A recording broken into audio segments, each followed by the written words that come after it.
Stadion Utama Gelora Bung Karno GBK kembali menjadi ikon pada perhelatan Asian Games 2018 yang akan digelar di Jakarta dan Palembang Agustus 2018 mendatang. Landmark Kota Jakarta itu akan menjadi lokasi acara pembukaan dan penutupan Asian Games 2018.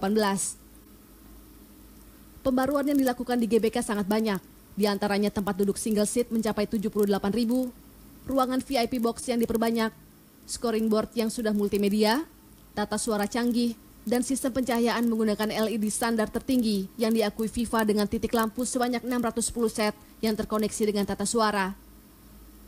Penggunaan teknologi yang efisien dan ramah lingkungan juga dilengkapi dengan panel surya sebagai sumber listriknya.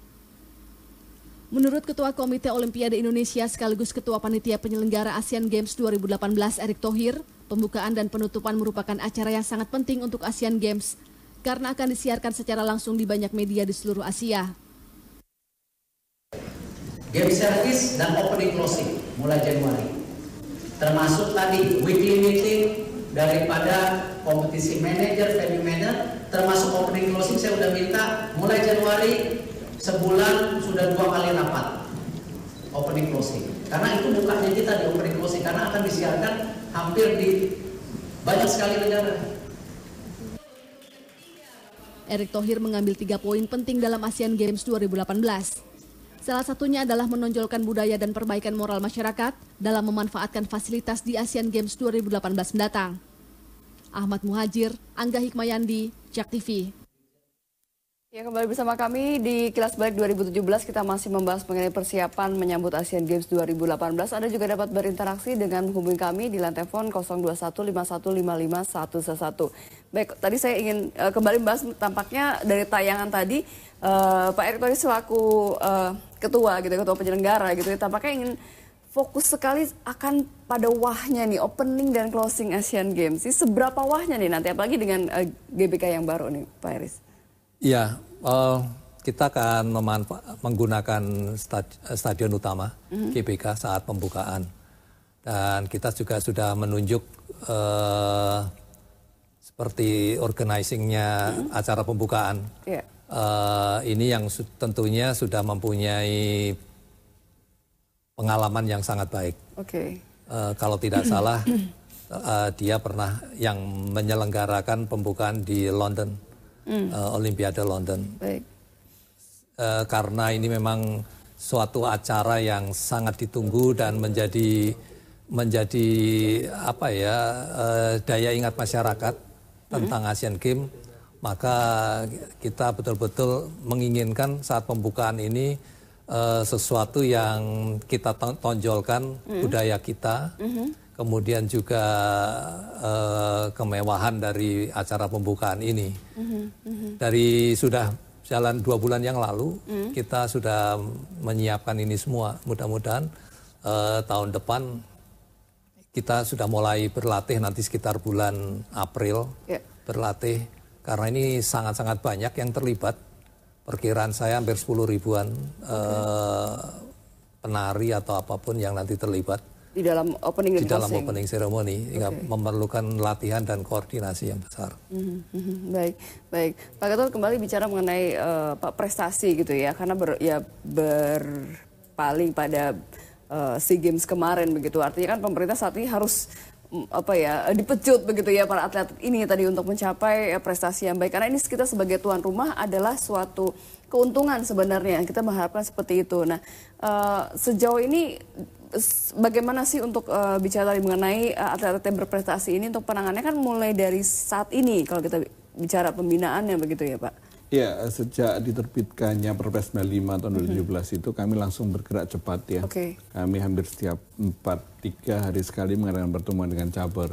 Karena ada something yang new. Kami katakan something new pertama adalah anggaran langsung dari Menpora kepada cabur. Yaitu satu. Kemudian yang namanya promosi degradasi itu dulu oleh Prima, Satlat Prima, program Desa sekarang langsung oleh cabur. Dan yang ketiga adalah yang tidak kalah pentingnya adalah masalah sport science, itu langsung dikelola oleh cabur. Nah, yang menjadi persoalan tiap cabur ini kompetensinya beda-beda. Makanya kami ibaratnya tiap hari buka warung pada mereka lakukan sosialisasi dan sebagainya. Nah, bahkan kami juga ngundang BPK untuk memberikan pemahaman yang utuh. Nah, kalau Mbak Lulu masih ingat, sekitar bulan Agustus sampai 2 bulan yang lalu, itu bawaannya cuma di media tuh heboh. Pemerintah telat bayar, honor, kontrak, training camp. Sekarang 1 bulan terakhir ini berbalik. Kami bukan setting agenda di media enggak, tapi kami hanya menyodorkan fakta.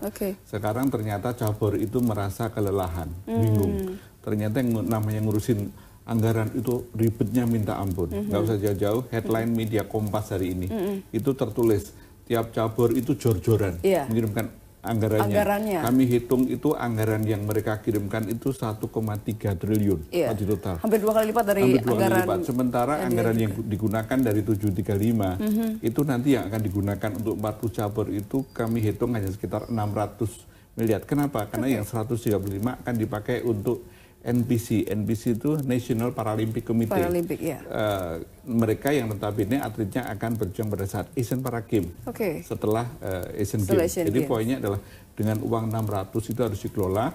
Tadi siang kami baru saja dapat laporan dari Deputi 4 yang nangani Pak Gatot. Kami sudah urut misalnya cabang bulu tangkis nanti alokasi pemerintah hanya sekian, sepak bola sekian dan sebagainya. Itu satu hal.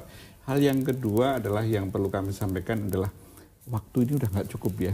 Ini bukan 1 tahun lagi ya. Ini within, bahkan kami hitung tinggal 6 bulan lagi. Nah 6 bulan ini harus banyak hal harus kami lakukan dan bahkan tadi pagi kami rapat termasuk juga ada perwakilan dari Ainaskog juga, charter kami. Kami nggak mau tahu, kami nggak mau kompromi per 2 Januari itu harus the show must go on. Semua harus jalan, tidak boleh ada kegaduhan masalah anggaran. Nah kembali kepada prestasi. Prestasi ini harus betul-betul serius. Kalau disebut tuan rumah itu diuntungkan, enggak juga. Ya, karena beda dengan SEA Games ya. SEA Games itu punya pengecualian. SEA Games itu yang namanya tuan rumah, itu berhak menetapkan sampai dengan 30% dari cabur itu ditentukan oleh tuan rumah.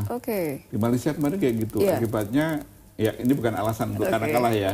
Tapi mereka juga mengatakan, Mr. Gatot, ini kan yang salah bukan kami. Lu kenapa? Dulu yang ngajarin Indonesia waktu SEA Games 2011 diem aja gitu. Ya udahlah. Tapi poinnya adalah misalnya Pak Erick Thohir dan teman-teman itu berjuang untuk deal dengan OSEA, Olympic Zero Asia. Itu pun juga kami hanya nyisipkan terbatas.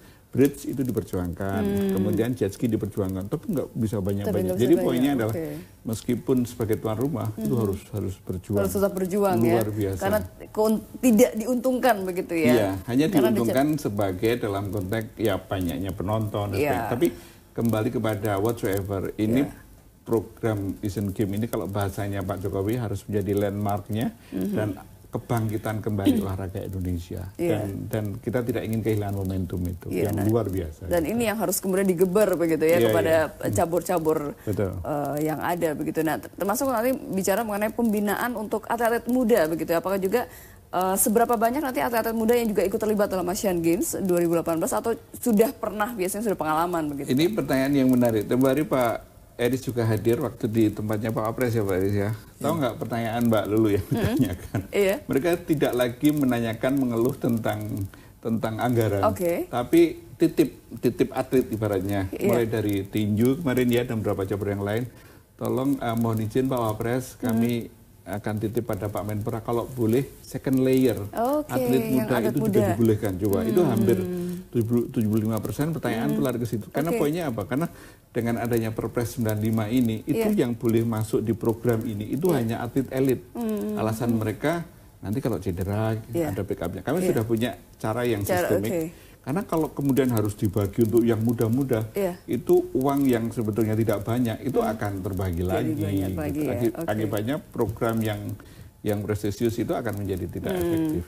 Baik, kita akan lanjutkan kembali perbincangannya usai pariwara. Tetaplah bersama kami di Kilas Balik 2017. 610